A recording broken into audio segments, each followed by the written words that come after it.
La torture, c'est un truc qui est aussi vieux, si ce n'est plus, que l'écriture ou que la parole. Assez rapidement, on a compris que pour faire parler quelqu'un qui ne voulait pas parler ou pour dissuader le public de remettre une autorité en cause, faire subir un châtiment au-delà du réel à quelqu'un en public était une méthode efficace. On s'est démené pour inventer des techniques toujours plus cruelles et on a amélioré peu à peu l'efficacité de tout ça. Mais dès la très haute Antiquité, on trouvait des méthodes intéressantes. La bride bavarde. La bride bavarde, c'est un peu comme un accessoire de mode dont on aurait tous préféré se passer. Une muselière, mais pas pour un chien, cette fois, elle est destinée aux femmes jugées un peu trop bavardes. Conçue en métal, elle ressemble plus à une torture qu'à un bijou. Cet accessoire porté par des femmes symbolise à la fois la honte et la répression. Cependant, au-delà du ridicule, il y avait une dimension psychologique. Ce dispositif était une punition pour celles qui osaient s'exprimer trop librement. La soumission des femmes à une époque où l'on craignait leur voix plus que leur silence. Et pourtant, certaines avaient le courage d'oser.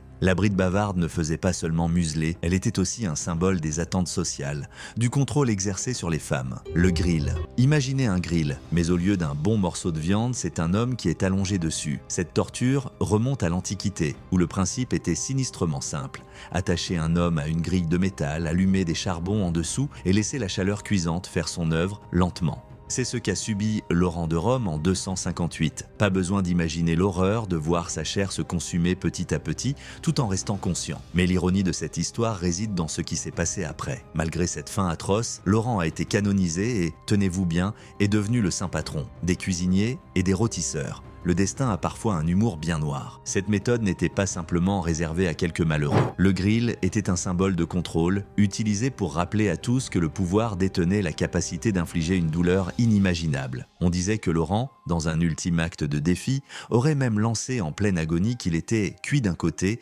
et qu'il fallait le tourner de l'autre. Vraie bravade ou pure invention, cela ajoute une touche surréaliste à une fin déjà tragique. La chaise de Judas. La chaise de Judas, bien que popularisée par l'Inquisition, trouve ses racines dans l'Antiquité romaine. À première vue, cet instrument ne semblait pas si effrayant, mais il réservait un supplice insoutenable à ses victimes. Le procédé était à la fois simple et terrifiant. La personne, complètement nue, était lentement tirée vers le haut à l'aide d'un treuil. Une pointe acérée s'enfonçait progressivement dans le vagin ou l'anus de la victime. Le supplice consistait à étirer lentement cet orifice, infligeant une douleur indescriptible jusqu'à ce que le corps ne puisse plus le supporter. La fin était souvent fatale par empalement ou hémorragie. Une souffrance aussi lente que cruelle, où la terreur du moment était accentuée par la lenteur du processus. On pourrait presque imaginer que tout cela a un côté sympatoche, mais cette torture était surtout un spectacle terrifiant. Ceux qui y assistaient savaient qu'il n'y aurait aucune échappatoire. Ce n'était pas juste une méthode de mise à mort, mais une expérience d'horreur prolongée qui laissait la victime consciente de sa souffrance jusqu'à la fin. Quant à ceux qui osaient critiquer l'Église ou le pouvoir en place, ils devaient redouter cette chaise bien plus que la simple mort. Le taureau d'airain.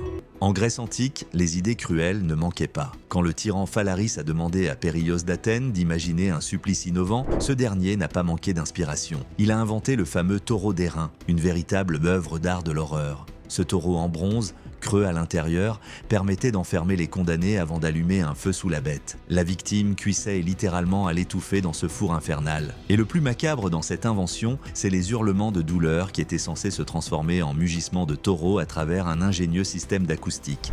Effet garanti pour divertir le public et satisfaire le goût du tyran pour les souffrances artistiques. Pas très pratique pour préparer un ragoût, mais parfait pour mettre un terme à la vie de ceux qui se retrouvaient dans les mauvais papiers du pouvoir. Le pauvre Périos lui-même aurait goûté à son propre chef-d'œuvre avant de finir son destin dans les flammes. Bien qu'on puisse penser que ces tortures appartiennent à une époque lointaine, le génie cruel des civilisations anciennes nous rappelle que la frontière entre innovation et barbarie peut être bien mince. Le supplice du rat. Dans les dynasties chinoises anciennes, l'ingéniosité en matière de torture était remarquable, surtout avec une méthode aussi simple qu'inquiétante, la torture du rat. Tout ce qu'il fallait, c'était un rat affamé, un sot et un condamné. Un homme allongé, nu, sur le sol, un seau retourné sur son ventre. À l'intérieur, un rat, l'instinct de survie en éveil. Mais la petite bête n'était pas là pour s'amuser. On chauffait le seau, et là, le drame commençait. Le rat, en quête d'évasion, n'avait qu'une idée en tête, s'enfuir. Comment faire alors ? La douleur intense que ressentait la victime se mêlait à la panique du rat, qui grattait et mordait frénétiquement. C'était un véritable combat pour la survie, mais cette fois, le rat avait l'avantage. Les cris du condamné résonnaient, mêlés au bruit désespéré du rongeur. C'était une danse macabre, où la douleur humaine rencontrait l'instinct animal. Et le pire, c'était que ce n'était pas qu'un simple supplice,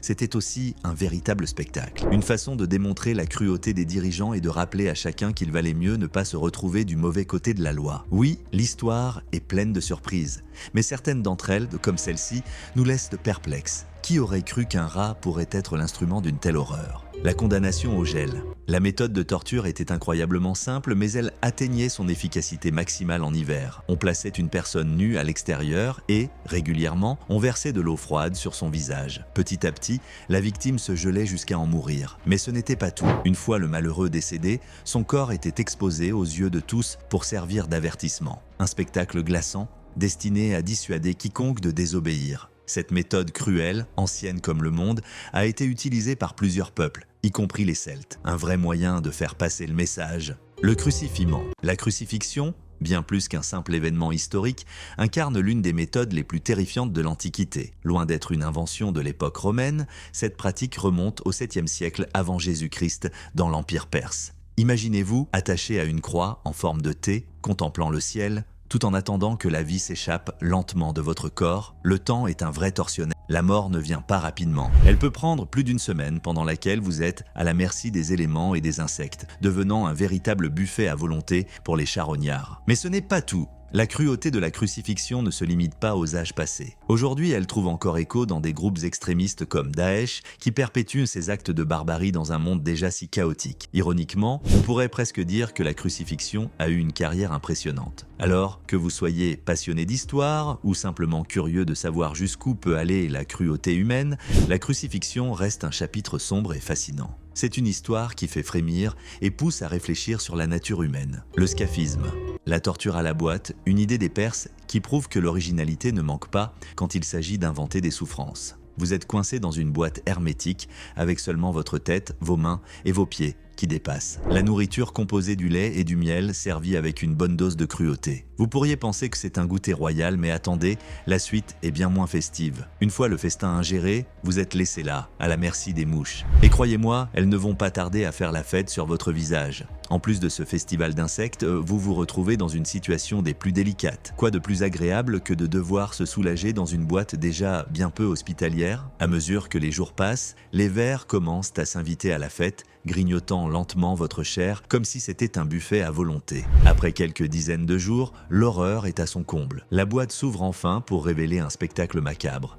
Un corps décomposé, rongé de l'intérieur, témoin silencieux d'une mort atroce. Les Perses, avec leur sens de l'innovation, avaient vraiment un talent particulier pour faire souffrir leurs victimes. Le sciage. Les anciennes dynasties perses, tout comme la Chine impériale, avaient un talent particulier pour transformer la torture en un véritable art. La victime suspendue par les pieds, un peu comme un chandelier grotesque, alors qu'un bourreau, armé d'une scie large et bien aiguisée, se prépare à l'action. Le plan? Couper le corps en deux, mais pas dans la précipitation. Non, l'idée était de procéder lentement, presque avec une délicatesse funéraire, pour maximiser la douleur. Vous pouvez déjà imaginer les cris résonner dans l'air. Chaque coup de scie était une invitation à un festin de souffrance, un moyen de transformer un acte de barbarie en une symphonie de douleur. Cette méthode permettait non seulement d'infliger une agonie insupportable, mais aussi de prolonger le supplice, offrant ainsi un spectacle sinistre aux témoins. Et qui sait, peut-être que ces bourreaux avaient un sens de l'humour, trouvant un certain amusement à transformer une scène d'horreur en un chef-d'œuvre de cruauté. Mais attention, cela ne reste qu'un jeu de manipulation. La réalité de ce supplice était bel et bien tragique, un rappel glaçant de ce que l'humanité peut parfois infliger à ses semblables. Une bonne grosse bastonnade. L'Égypte ancienne, un pays de mystères et de merveilles. Mais sous les pyramides et les hiéroglyphes se cachait une réalité moins glamour qui était la torture. Les Égyptiens, bien qu'ils aient souvent préféré la diplomatie, avaient leur propre boîte à outils pour faire parler les récalcitrants. La bonne vieille technique de la torture physique, aussi raffinée qu'un banquet royal. Faites-vous des images d'un homme assis confortablement dans un palais égyptien lorsque l'on appelle un individu pour un interrogatoire. Si ce dernier n'était pas très enclin à révéler ses secrets, les bourreaux se mettaient au travail. Le premier acte de cette triste pièce était la rouée de coups. Un classique qui ne manque jamais d'impressionner, mais attendez, ce n'était que le début. Si la personne résistait, il était temps de passer à la phase suivante qui était la torsion.